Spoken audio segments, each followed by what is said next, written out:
Esdras, chapitre 1.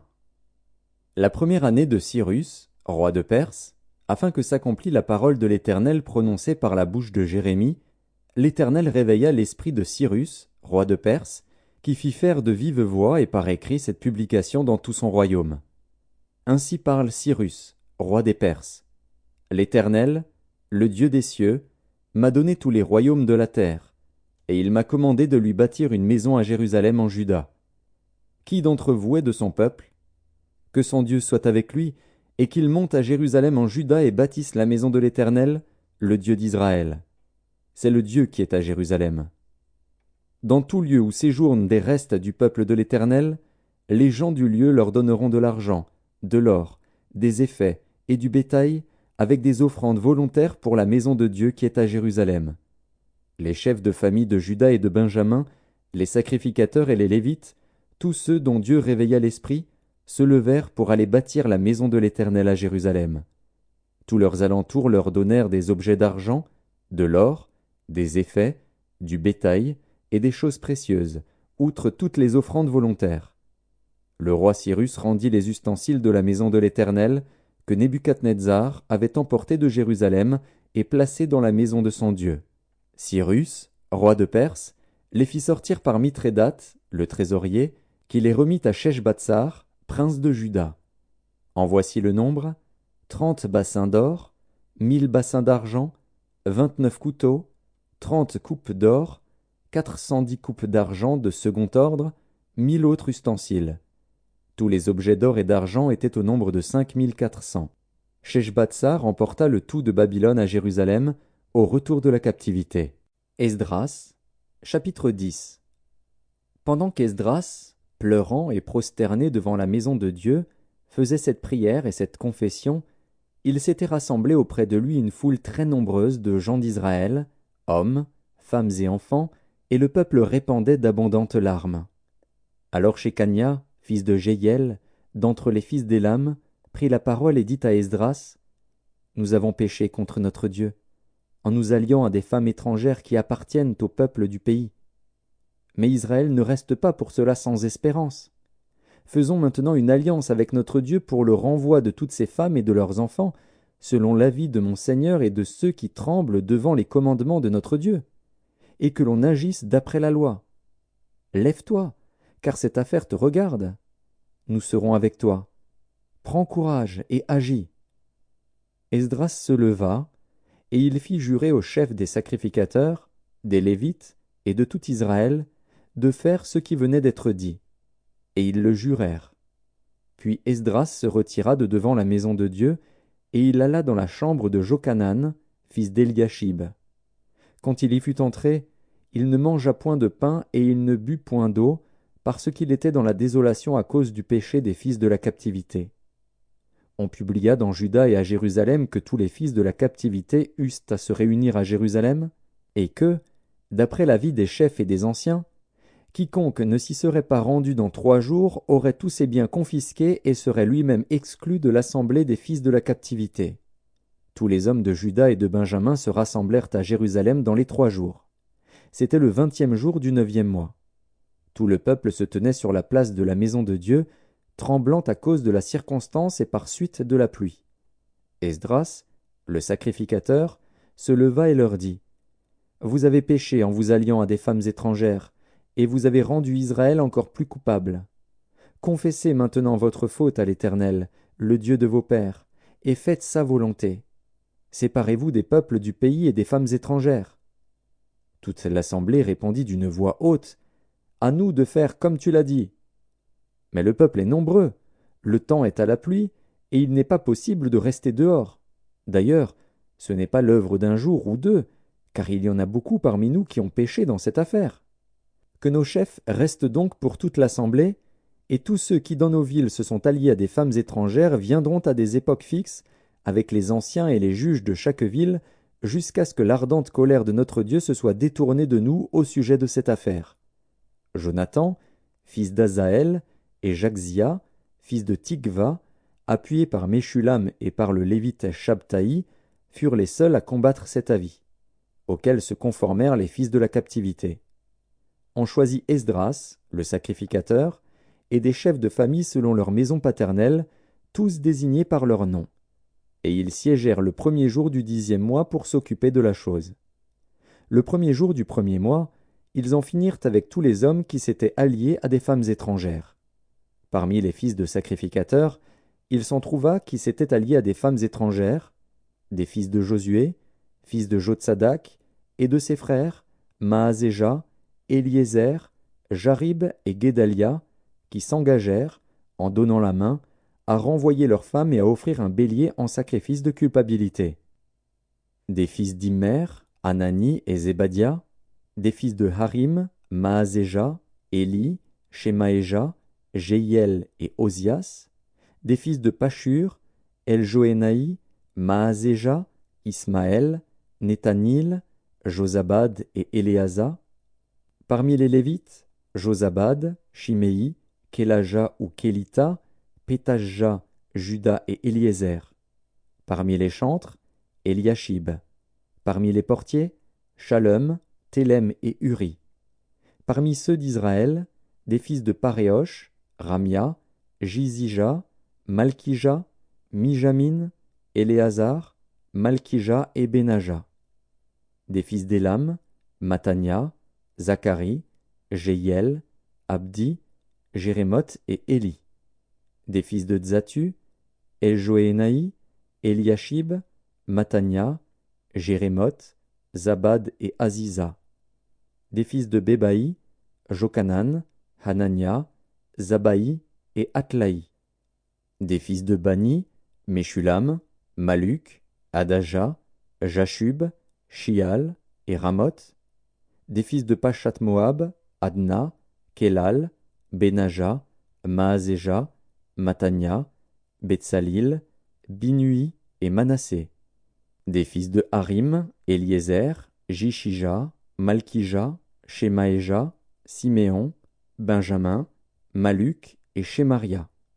Des fils de Hashum, Matnaï, Matata, Zabad, Éliphélet, Jérémaï, Manassé et Shiméi.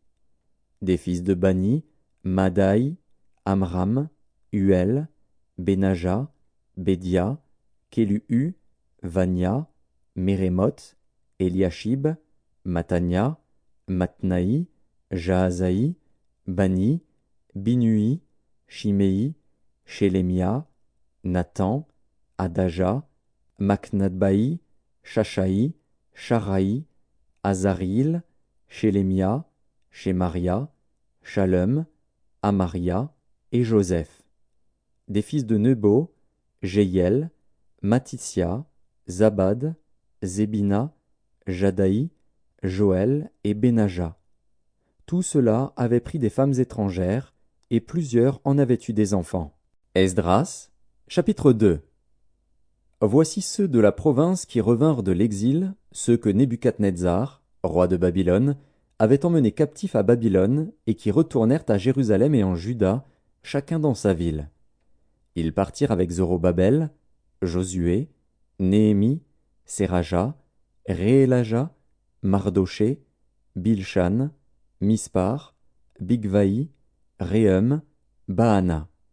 Nombre des hommes du peuple d'Israël, les fils de Paréosh, 2172, les fils de Shéphasia, 372, les fils d'Arash, 775, les fils de Pachat Moab, des fils de Josué et de Joab, 2812, les fils d'Élam, 1254, les fils de Tzatu, 945, les fils de Tzakaï, 760, les fils de Bani, 642, les fils de Bébaï, 623, les fils d'Azgad, 1222, les fils d'Adonikam, 666, les fils de Bigvaï, 2056, les fils d'Adin, 454, les fils d'Ater, de la famille d'Ézéchias, 98, les fils de Betsaï, 323, les fils de Jora, 112, les fils de Hachem, 223, les fils de Gibar, 95, les fils de Bethléem, 123, les gens de Netopha, 56, les gens d'Anatoth, 128. Les fils d'Azmavet, 42. Les fils de Kirjatharim, de Képhira et de Béhéroth, 743. Les fils de Rama et de Geba, 621. Les gens de Micmas, 122. Les gens de Béthel et d'Aï, 223. Les fils de Nebo, 52. Les fils de Magbish, 156. Les fils de l'autre Élam, 1254. Les fils de Harim, 320. Les fils de Lod, de Hadid et d'Ono, 725. Les fils de Jéricho, 345. Les fils de Sénaa, 3630. Sacrificateurs, les fils de Jedaéja, de la maison de Josué, 973. Les fils d'Imer, 1052. Les fils de Pashur, 1247. Les fils de Harim, 1017. Lévites, les fils de Josué et de Kadmiel, des fils d'Odavia, 74. Chantres, les fils d'Azaph, 128. Fils des portiers, les fils de Shalom, les fils d'Ater, les fils de Talmon, les fils d'Akub, les fils de Hatita, les fils de Shobaï, en tout 139. Nétiniens, les fils de Tsisha, les fils de Hasufa, les fils de Tabaoth, les fils de Kéros, les fils de Sia, les fils de Padon, les fils de Lebana, les fils de Hagaba, les fils d'Akub, les fils de Hagab, les fils de Shamlaï, les fils de Hanan, les fils de Guidel, les fils de Gachar, les fils de Réaja, les fils de Retsin, les fils de Nekoda, les fils de Gazam, les fils d'Uzza, les fils de Pazéar, les fils de Bézaï, les fils d'Azna, les fils de Méunim, les fils de Néphusim, les fils de Bakbuk, les fils de Hakufa, les fils de Harur, les fils de Batslut, les fils de Mehida, les fils de Harsha, les fils de Barkos, les fils de Sisera, les fils de Tamar, les fils de Netziar, les fils de Hatifa. Fils des serviteurs de Salomon, les fils de Sotaï, les fils de Sophéret, les fils de Péruda, les fils de Jaala, les fils de Darkon, les fils de Guidel, les fils de Shéphasia, les fils de Hatil, les fils de Pokeret Hatsebaïm, les fils d'Ami. Total des Nétiniens et des fils des serviteurs de Salomon, 392. Voici ceux qui partirent de Tel Mélar, de Tel Harsha, de Kérub Adan, et qui ne purent pas faire connaître leur maison paternelle et leur race, pour prouver qu'ils étaient d'Israël. Les fils de Délaja, les fils de Tobija, les fils de Nekoda, 652. Et parmi les fils des sacrificateurs, les fils de Habaja, les fils d'Akots, les fils de Barzilaï, qui avaient pris pour femme une des filles de Barzilaï, le Galaadite, et fut appelé de leur nom. Ils cherchèrent leur titre généalogique, mais ils ne les trouvèrent point. On les exclut du sacerdoce, et le gouverneur leur dit de ne pas manger des choses très saintes jusqu'à ce qu'un sacrificateur ait consulté l'Urim et le Tumim. L'assemblée tout entière était de 42 360 personnes, sans compter leurs serviteurs et leurs servantes, au nombre de 7 337. Parmi eux se trouvaient 200 chantres et chanteuses.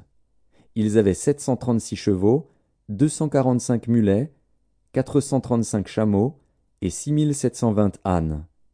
Plusieurs des chefs de famille, à leur arrivée vers la maison de l'Éternel à Jérusalem, firent des offrandes volontaires pour la maison de Dieu, afin qu'on la rétablît sur le lieu où elle avait été.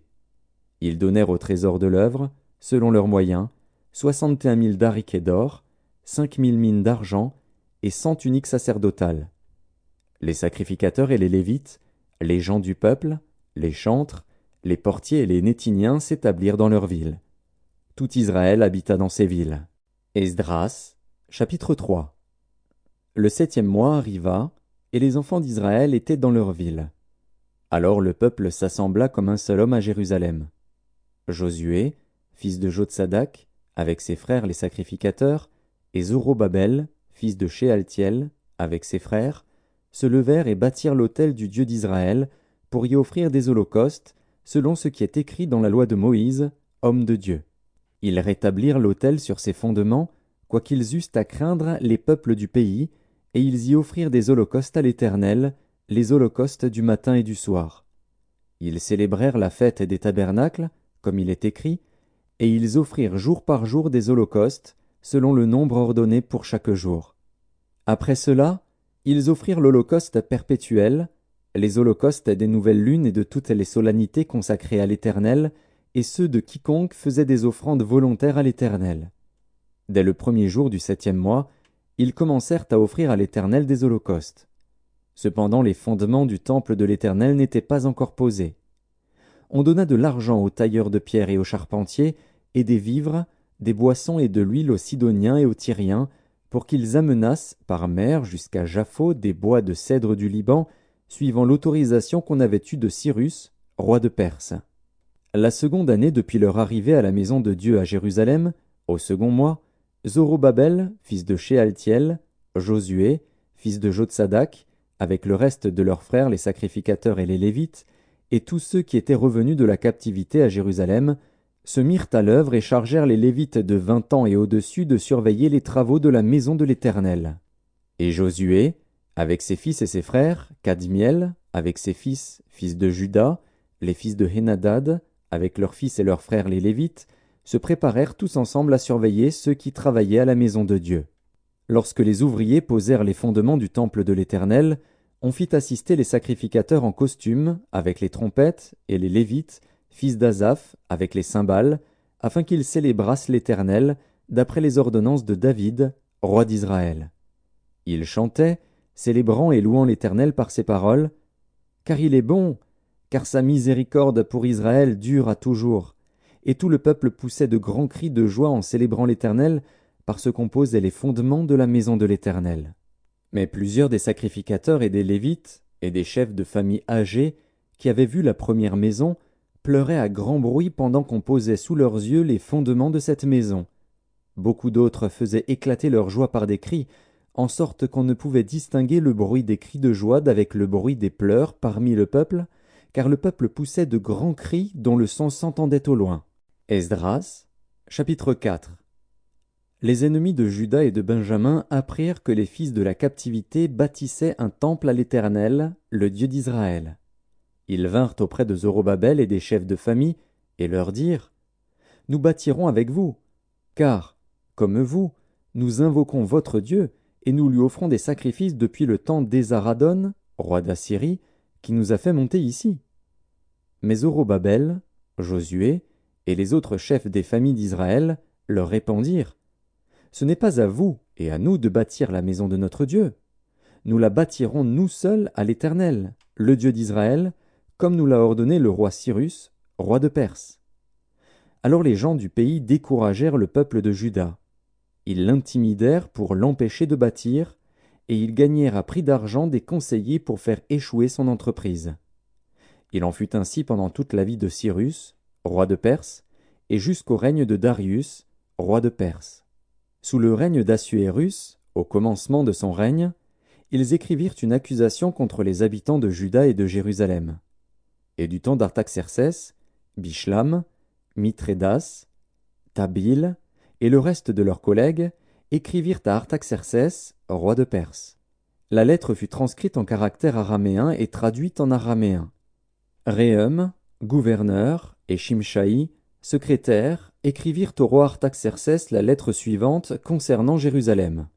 Réhum, gouverneur, Shimshaï, secrétaire, et le reste de leurs collègues, ceux de Din, d'Arpharsatak, de Tarpel, d'Apharas, d'Érec, de Babylone, de Suse, de Déa, d'Élam, et les autres peuples que le grand et illustre Osnappar a transportés et établis dans la ville de Samarie et autres lieux de ce côté du fleuve, etc. C'est ici la copie de la lettre qu'ils envoyèrent au roi Artaxercès. Tes serviteurs, les gens de ce côté du fleuve, etc. Que le roi sache que les Juifs partis de chez toi et arrivés parmi nous à Jérusalem rebâtissent la ville rebelle et méchante, en relèvent les murs et en restaurent les fondements. Que le roi sache donc que, si cette ville est rebâtie et si ses murs sont relevés, ils ne payeront ni tribut, ni impôts, ni droit de passage, et que le trésor royal en souffrira. Or, comme nous mangeons le sel du palais et qu'il ne nous paraît pas convenable de voir mépriser le roi, nous envoyons au roi ces informations. Qu'on fasse des recherches dans le livre des mémoires de tes pères, et tu trouveras et verras dans le livre des mémoires que cette ville est une ville rebelle, funeste au roi et aux provinces, et qu'on s'y est livré à la révolte dès les temps anciens. C'est pourquoi cette ville a été détruite. Nous faisons savoir au roi que, si cette ville est rebâtie et si ses murs sont relevés, par cela même tu n'auras plus de possession de ce côté du fleuve. Réponse envoyée par le roi à Réhum, gouverneur, à Shimshaï, secrétaire, et au reste de leurs collègues, demeurant à Samarie et autres lieux de l'autre côté du fleuve. Salut, etc. La lettre que vous nous avez envoyée a été lue exactement devant moi. J'ai donné ordre de faire des recherches, et l'on a trouvé que dès les temps anciens cette ville s'est soulevée contre les rois, et qu'on s'y est livré à la sédition et à la révolte. Il y eut à Jérusalem des rois puissants, maîtres de tout le pays de l'autre côté du fleuve, et auxquels on payait tribut, impôts et droits de passage. En conséquence, ordonnez de faire cesser les travaux de ces gens, afin que cette ville ne se rebâtisse point avant une autorisation de ma part. Gardez-vous de mettre en cela de la négligence, de peur que le mal n'augmente au préjudice des rois. Aussitôt que la copie de la lettre du roi Artaxercès eut été lue devant Réhum, Shimshaï, le secrétaire, et leurs collègues, ils allèrent en hâte à Jérusalem vers les Juifs et firent cesser leurs travaux par violence et par force. Alors s'arrêta l'ouvrage de la maison de Dieu à Jérusalem, et il fut interrompu jusqu'à la seconde année du règne de Darius, roi de Perse. Esdras, chapitre 5. Agé, le prophète, et Zacharie, fils d'Ido, le prophète, prophétisèrent aux Juifs qui étaient en Juda et à Jérusalem, au nom du Dieu d'Israël. Alors Zorobabel, fils de Shealtiel, et Josué, fils de Jotsadak, se levèrent et commencèrent à bâtir la maison de Dieu à Jérusalem. Et avec eux étaient les prophètes de Dieu qui les assistaient. Dans ce même temps, Tatnaï, gouverneur de ce côté du fleuve, Shethar-Boznaï et leurs collègues, vinrent auprès d'eux et leur parlèrent ainsi. Qui vous a donné l'autorisation de bâtir cette maison et de relever ses murs? Ils leur dirent encore, quels sont les noms des hommes qui construisent cet édifice? Mais l'œil de Dieu veillait sur les anciens des Juifs, et on laissa continuer les travaux pendant l'envoi d'un rapport à Darius et jusqu'à la réception d'une lettre sur cet objet. Copie de la lettre envoyée au roi Darius par Tatnaï, gouverneur de ce côté du fleuve.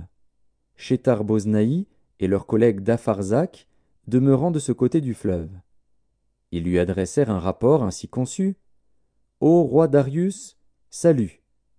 Que le roi sache que nous sommes allés dans la province de Juda, à la maison du grand Dieu. Elle se construit en pierre de taille, et le bois se pose dans les murs. Le travail marche rapidement et réussit entre leurs mains. Nous avons interrogé les anciens, et nous leur avons ainsi parlé.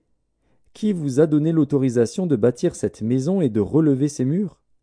Nous leur avons aussi demandé leurs noms pour te les faire connaître, et nous avons mis par écrit les noms des hommes qui sont à leur tête.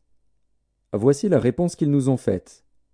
Nous sommes les serviteurs du Dieu des cieux et de la terre, et nous rebâtissons la maison qui avait été construite il y a bien des années. Un grand roi d'Israël l'avait bâtie et achevée. Mais après que nos pères eurent irrité le Dieu des cieux, il les livra entre les mains de Nebuchadnezzar, roi de Babylone, le Chaldéen, qui détruisit cette maison et emmena le peuple captif à Babylone. Toutefois, la première année de Cyrus, roi de Babylone, le roi Cyrus donna l'ordre de rebâtir cette maison de Dieu.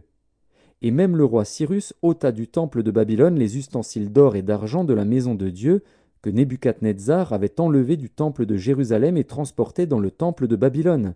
Il les fit remettre au nommé Sheshbatsar, qu'il établit gouverneur, et il lui dit « Prends ces ustensiles, va les déposer dans le temple de Jérusalem et que la maison de Dieu soit rebâtie sur le lieu où elle était. » Ce Sheshbatsar est donc venu, et il a posé les fondements de la maison de Dieu à Jérusalem.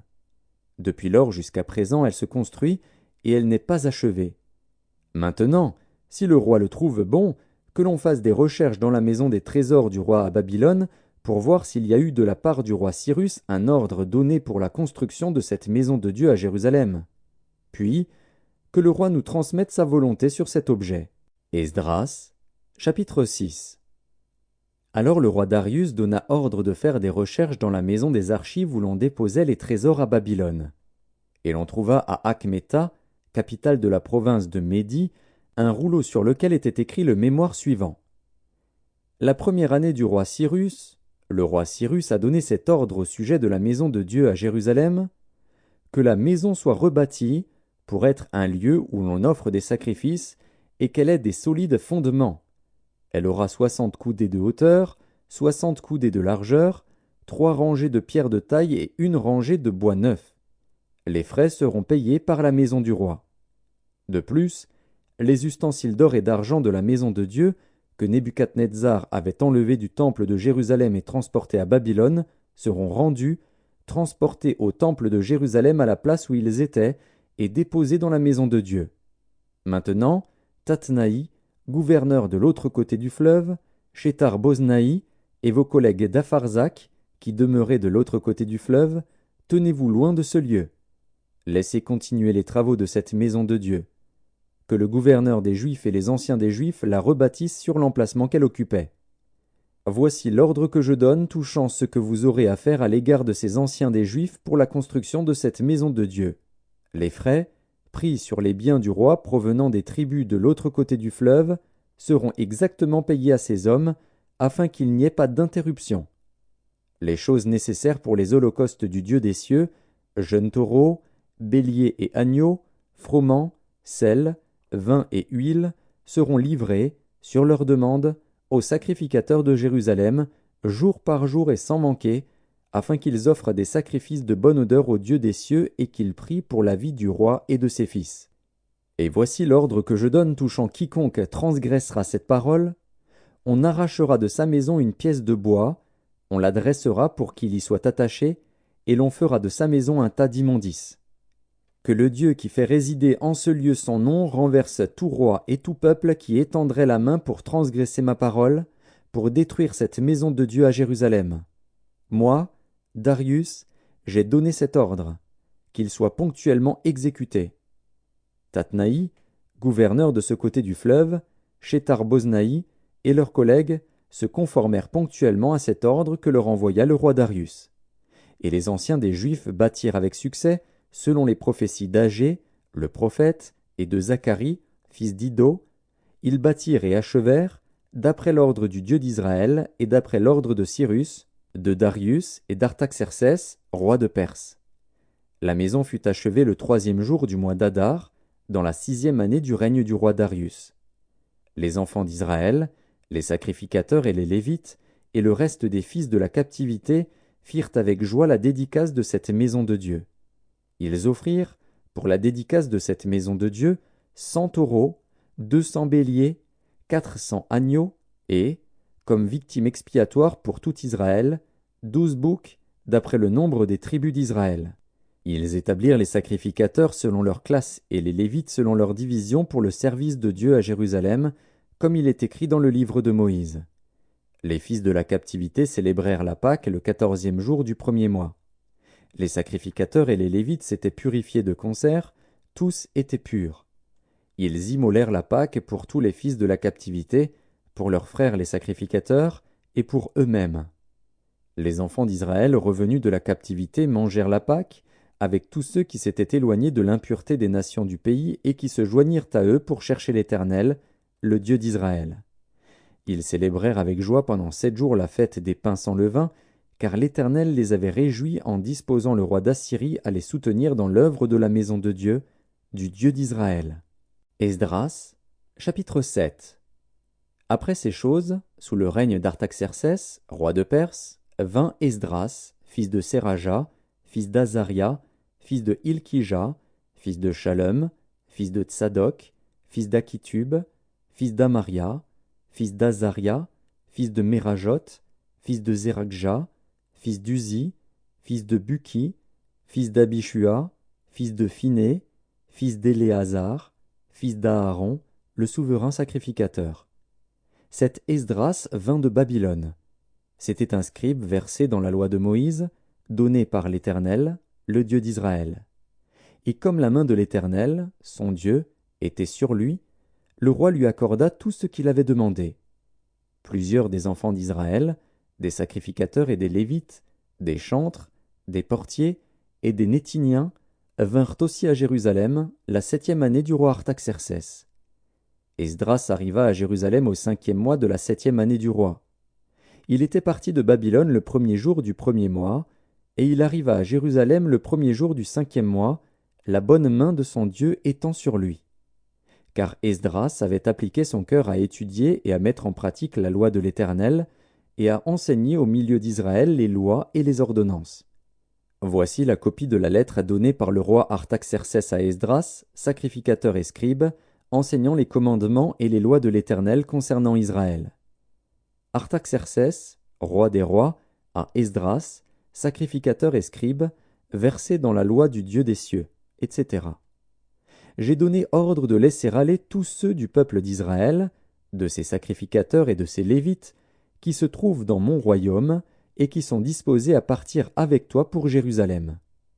Tu es envoyé par le roi et ses 7 conseillers pour inspecter Juda et Jérusalem d'après la loi de ton Dieu, laquelle est entre tes mains, et pour porter l'argent et l'or que le roi et ses conseillers ont généreusement offert au Dieu d'Israël, dont la demeure est à Jérusalem, tout l'argent et l'or que tu trouveras dans toute la province de Babylone, et les dons volontaires faits par le peuple et les sacrificateurs pour la maison de leur Dieu à Jérusalem. En conséquence, tu auras soin d'acheter avec cet argent des taureaux, des béliers, des agneaux, et ce qui est nécessaire pour les offrandes et les libations, et tu les offriras sur l'autel de la maison de votre Dieu à Jérusalem. Vous ferez avec le reste de l'argent et de l'or ce que vous jugerez bon de faire, toi et tes frères, en vous conformant à la volonté de votre Dieu. Dépose devant le Dieu de Jérusalem les ustensiles qui te sont remis pour le service de la maison de ton Dieu. Tu tireras de la maison des trésors du roi ce qu'il faudra pour les autres dépenses que tu auras à faire concernant la maison de ton Dieu.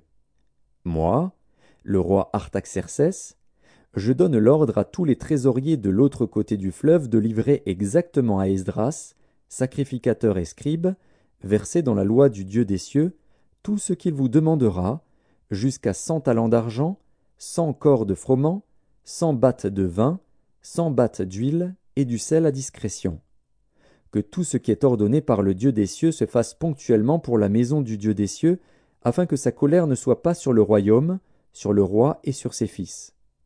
Nous vous faisons savoir qu'il ne peut être levé ni tribut, ni impôt, ni droit de passage sur aucun des sacrificateurs, des Lévites, des chantres, des portiers, des Néthiniens et des serviteurs de cette maison de Dieu. Et toi, Esdras, selon la sagesse de Dieu que tu possèdes, établis des juges et des magistrats qui rendent la justice à tout le peuple de l'autre côté du fleuve, à tous ceux qui connaissent les lois de ton Dieu, et fais-les connaître à ceux qui ne le connaissent pas. Quiconque n'observera pas ponctuellement la loi de ton Dieu et la loi du roi sera condamné à la mort, au bannissement, à une amende ou à la prison. Béni soit l'Éternel, le Dieu de nos pères, qui a disposé le cœur du roi à glorifier ainsi la maison de l'Éternel à Jérusalem, et qui m'a rendu l'objet de la bienveillance du roi, de ses conseillers et de tous ses puissants chefs. Fortifié par la main de l'Éternel, mon Dieu, qui était sur moi, j'ai rassemblé les chefs d'Israël, afin qu'ils partissent avec moi. Esdras, chapitre 8. Voici les chefs de famille et les généalogies de ceux qui montèrent avec moi de Babylone, sous le règne du roi Artaxercès.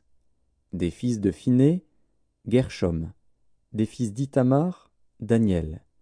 Des fils de David, Hattush. Des fils de Shekania. Des fils de Paréosh, Zacharie, et avec lui 150 mâles enregistrés.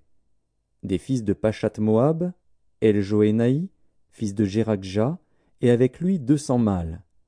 Des fils de Shekania, le fils de Jacaziel, et avec lui 300 mâles. Des fils d'Adin, Ebed, fils de Jonathan, et avec lui 50 mâles. Des fils d'Élam, Ésaïe, fils d'Atalia, et avec lui 70 mâles. Des fils de Shéphasia, Zébadia, fils de Michaël, et avec lui 80 mâles. Des fils de Joab, Abdias, fils de Jéhiel, et avec lui 218 mâles. Des fils de Shélomis, le fils de Josiphia, et avec lui 160 mâles. Des fils de Bébaï, Zacharie, fils de Bébaï, et avec lui 28 mâles. Des fils d'Asgad, Jochanan, fils d'Akatan, et avec lui 110 mâles. Des fils d'Adonikam, les derniers, dont voici les noms: Éliphélet, Jéiel et Shemaéja, et avec eux 60 mâles. Des fils de Bigvaï, Utaï et Zabud, et avec eux 70 mâles. Je les rassemblai près du fleuve qui coule vers Ahava, et nous campâmes là 3 jours. Je dirigeai mon attention sur le peuple et sur les sacrificateurs, et je ne trouvai là aucun des fils de Lévi. Alors je fis appeler les chefs Éliézer, Ariel, Shemaéja, Elnathan, Jarib, Elnathan, Nathan, Zacharie et Meshulam, et les docteurs Jojarib et Elnathan. Je les envoyai vers le chef Iddo, demeurant à Casifia, et je mis dans leur bouche ce qu'ils devaient dire à Iddo et à ses frères les Nétiniens qui étaient à Casifia, afin qu'ils nous amenassent des serviteurs pour la maison de notre Dieu. Et, comme la bonne main de notre Dieu était sur nous, ils nous amenèrent Chérébia, homme de sens, d'entre les fils de Machli, fils de Lévi, fils d'Israël, et avec lui ses fils et ses frères, au nombre de 18. Achabia, et avec lui Ésaïe, d'entre les fils de Mérari, ses frères et leurs fils, au nombre de 20. Et d'entre les Nétiniens, que David et les chefs avaient mis au service des Lévites, 220 Nétiniens, tous désignés par leur nom. Là, près du fleuve d'Ahava, je publiai un jeûne d'humiliation devant notre Dieu, afin d'implorer de lui un heureux voyage pour nous, pour nos enfants, et pour tout ce qui nous appartenait. J'aurais eu honte de demander au roi une escorte et des cavaliers pour nous protéger contre l'ennemi pendant la route, car nous avions dit au roi: La main de notre Dieu est pour leur bien sur tous ceux qui le cherchent, mais sa force et sa colère sont sur tous ceux qui l'abandonnent. C'est à cause de cela que nous jeûnâmes et que nous invoquâmes notre Dieu, et il nous exauça. Je choisis 12 chefs des sacrificateurs, Chérébia, Achabia, et 10 de leurs frères. Je pesai devant eux l'argent, l'or et les ustensiles, donnés en offrande pour la maison de notre Dieu par le roi, ses conseillers et ses chefs, et par tous ceux d'Israël qu'on avait trouvés. Je remis entre leurs mains 650 talents d'argent, des ustensiles d'argent pour 100 talents, 100 talents d'or, 20 coupes d'or valant 1000 darics, et 2 vases d'un bel airain poli, aussi précieux que l'or. Puis je leur dis: Vous êtes consacrés à l'Éternel. Ces ustensiles sont des choses saintes, et cet argent et cet or sont une offrande volontaire à l'Éternel, le Dieu de vos pères. Soyez vigilants, et prenez cela sous votre garde, jusqu'à ce que vous le pesiez devant les chefs des sacrificateurs et les Lévites, et devant les chefs de famille d'Israël, à Jérusalem, dans les chambres de la maison de l'Éternel. Et les sacrificateurs et les Lévites reçurent au poids l'argent, l'or et les ustensiles, pour les porter à Jérusalem, dans la maison de notre Dieu. Nous partîmes du fleuve d'Ahava pour nous rendre à Jérusalem le 12e jour du 1er mois. La main de notre Dieu fut sur nous et nous préserva des attaques de l'ennemi et de toute embûche pendant la route. Nous arrivâmes à Jérusalem et nous nous y reposâmes 3 jours. Le 4e jour, nous pesâmes dans la maison de notre Dieu l'argent, l'or et les ustensiles que nous remîmes à Mérémoth, fils d'Uri, le sacrificateur. Il y avait avec lui Éléazar, fils de Phiné, et avec eux les Lévites Josabad, fils de Josué, et Noadia, fils de Binui. Le tout ayant été vérifié, soit pour le nombre, soit pour le poids, on mit alors par écrit le poids du tout. Les fils de la captivité revenus de l'exil offrirent en holocauste au Dieu d'Israël 12 taureaux pour tout Israël, 96 béliers, 77 agneaux et 12 boucs comme victimes expiatoires, le tout en holocauste à l'Éternel. Ils transmirent les ordres du roi aux satrapes du roi et aux gouverneurs de ce côté du fleuve, lesquels honorèrent le peuple et la maison de Dieu. Esdras, chapitre 9. Après que cela fut terminé, les chefs s'approchèrent de moi en disant: Le peuple d'Israël, les sacrificateurs et les Lévites ne se sont point séparés des peuples de ces pays, et ils imitent leurs abominations, celles des Cananéens, des Hétiens, des Phéréziens, des Jébusiens, des Ammonites, des Moabites, des Égyptiens et des Amoréens. car ils ont pris de leurs filles pour eux et pour leurs fils, et ont mêlé la race sainte avec les peuples de ces pays. Et les chefs et les magistrats ont été les premiers à commettre ce péché. Lorsque j'entendis cela, je déchirai mes vêtements et mon manteau, je m'arrachai les cheveux de la tête et les poils de la barbe, et je m'assis désolé. Auprès de moi s'assemblèrent tous ceux que faisaient trembler les paroles du Dieu d'Israël, à cause du péché des fils de la captivité. Et moi, je restai assis et désolé, jusqu'à l'offrande du soir. Puis, au moment de l'offrande du soir, je me levai du sein de mon humiliation, avec mes vêtements et mon manteau déchirés. Je tombai à genoux, j'étendis les mains vers l'Éternel, mon Dieu. Et je dis, mon Dieu, je suis dans la confusion, et j'ai honte, ô mon Dieu, de lever ma face vers toi. Car nos iniquités se sont multipliées par-dessus nos têtes, et nos fautes ont atteint jusqu'aux cieux. Depuis les jours de nos pères, nous avons été grandement coupables jusqu'à ce jour, et c'est à cause de nos iniquités que nous avons été livrés, nous, nos rois et nos sacrificateurs, aux mains des rois étrangers, à l'épée, à la captivité, au pillage et à la honte qui couvre aujourd'hui notre visage. Et cependant l'Éternel, notre Dieu, vient de nous faire grâce en nous laissant quelques réchappés et en nous accordant un abri dans son saint lieu, afin d'éclaircir nos yeux et de nous donner un peu de vie au milieu de notre servitude. Car nous sommes esclaves, mais Dieu ne nous a pas abandonnés dans notre servitude. Il nous a rendus les objets de la bienveillance des rois de Perse, pour nous conserver la vie afin que nous puissions bâtir la maison de notre Dieu et en relever les ruines, et pour nous donner une retraite en Juda et à Jérusalem. Maintenant, que dirons-nous après cela, ô notre Dieu?